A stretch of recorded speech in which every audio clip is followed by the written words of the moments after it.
Lucknow police commissioner ने की press वार्ता। मनीष अग्रवाल गिरफ्तारी पर पुलिस आयुक्त एसपी शिरडकर द्वारा की गई प्रेस वार्ता।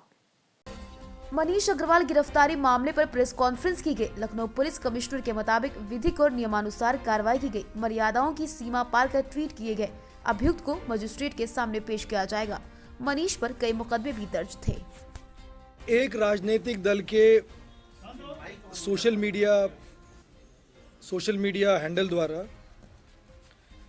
पत्रकार बंधु और बीजेपी के प्रवक्ताओं के विरुद्ध काफ़ी सारे ऑफेंसिव ट्वीट किए जा रहे थे, जिसमें उनके परिवार जनों के प्रति भी आपत्तिजनक और अभद्र टिप्पणियां की जा रही थी।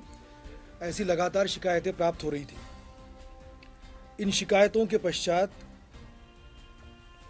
उसकी जांच की गई और अभियोग पंजीकृत किए गए। अभियोग पंजीकृत कराने के बाद उन सभी विवेचनाओं की गंभीरता से विवेचना करते हुए इलेक्ट्रॉनिक एविडेंस को इकट्ठा किया गया। सर्विस प्रोवाइडर से सभी जानकारी प्राप्त की गई और तत्पश्चात आज मनीष जगन अग्रवाल जो उस ट्विटर हैंडल को ऑपरेट कर रहे थे, उनके विरुद्ध कार्रवाई की गई है। उनको गिरफ्तार करके उनके विरुद्ध वैधानिक कार्रवाई की गई है। आगे भी इस तरह का अगर कोई प्रकरण आता है तो इसमें इसी प्रकार की कार्रवाई की जाएगी। आज समाजवादी पार्टी द्वारा एक कंप्लेंट दी गई डॉक्टर ऋचा राजपूत के विरुद्ध। उसमें भी ये कहा गया है कि कुछ आपत्तिजनक ट्वीट उसमें मेंशन किए गए हैं। उसमें अभियोग पंजीकृत किया गया है। उसमें भी इसी प्रकार से प्रॉपर तफ्तीश की जाएगी, विवेचना करके वैधानिक कार्रवाई की जाएगी। सरकार की ये प्राथमिकता रही है कि महिलाओं के प्रति जहां पर भी अभद्र भाषा का प्रयोग हुआ है उसमें सभी प्रकरणों में कार्रवाई की जाएगी और ठोस पुख्ता कार्रवाई सभी प्रकरणों में की जाएगी। अगर आपको कुछ पूछना हो तो पूछ सकते हैं।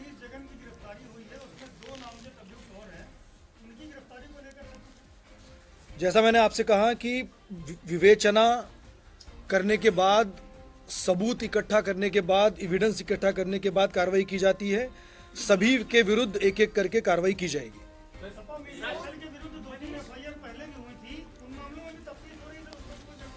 4 अभियोगों में इस समय विवेचना प्रचलित है और इनमें जितने सारे ऑफेंसिव कमेंट किए गए हैं, अभद्र टिप्पणियां की गई है महिलाओं के प्रति, परिवारों के प्रति, उन सभी में जांच की जाएगी, सबूत इकट्ठा किए जाएंगे और कार्रवाई की जाएगी। सर, आज क्या शांति भंग की आशंका में गिरफ्तारी हुई है मनीष जगन अग्रवाल की? ये सारे जो ऑफेंसिव ट्वीट्स हैं, इससे शांति भंग की आशंका थी, इसलिए ये कार्रवाई की गई है।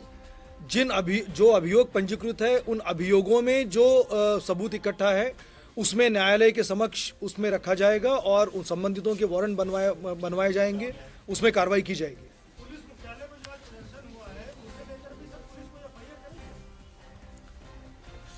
इस समय ऐसा कोई नहीं है। अगर कोई शिकायत आती है तो जरूर कार्रवाई की जाएगी। सर, आपको लगता है कहीं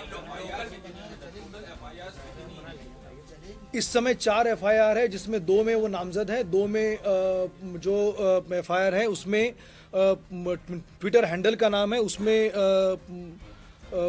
जांच की जाएगी और फिर उसके पीछे कौन है उसको देख के कार्रवाई की जाएगी। सर, जो ऋचा राजपूत के खिलाफ एफआईआर है तो माना जाए उसमें भी गिरफ्तारी हो सकती है?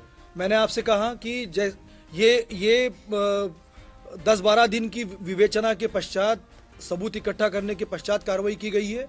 आज जो अभियोग पंजीकृत हुआ है उसमें भी सभी सबूत इकट्ठा किए जाएंगे, इलेक्ट्रॉनिक एविडेंस और सर्विस प्रोवाइडर से जानकारी की जाएगी। वो ट्विटर अकाउंट वेरीफाइड है, किसने यूज़ किया है, इन सबके सबूत इकट्ठा करने के पश्चात वही वैधानिक कार्रवाई उनके विरुद्ध भी की जाएगी। क्या सर, लखनऊ के लाइव पुलिस जो सूचना होती है लाइव की, क्या वो नहीं मिल पाया? कितने लोग? देखिए, हम सभी प्रकार की इस तरह की जो परिस्थितियां हैं उसको निपटने के लिए तैयार पहले भी हैं इस समय भी है और आगे भी रहेंगे। इसमें कहीं इस तरह की बात नहीं है कि कोई सूचना नहीं थी। हम पूरी तरह से तैयार हैं। समाजवादी पुलिस को पहले सूचना थी कि वहां पर इतनी भारी संख्या में लोग जा रहे हैं।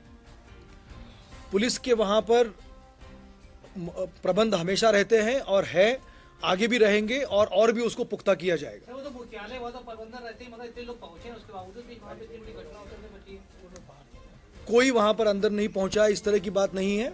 और जैसा मैंने आपसे कहा कि पुलिस, लखनऊ पुलिस ऐसी परिस्थितियों को निपटने के लिए पहले भी तैयार रही है और आगे भी रहेगी। Thank you. जो सोशल मीडिया सेल है सर, इसको ऑपरेट कौन करता है, इस बारे में कुछ जानकारी? यही विवेचना हो रही है और जैसे जैसे लोगों के नाम सामने आ रहे हैं उनके विरुद्ध कार्रवाई हो रही है।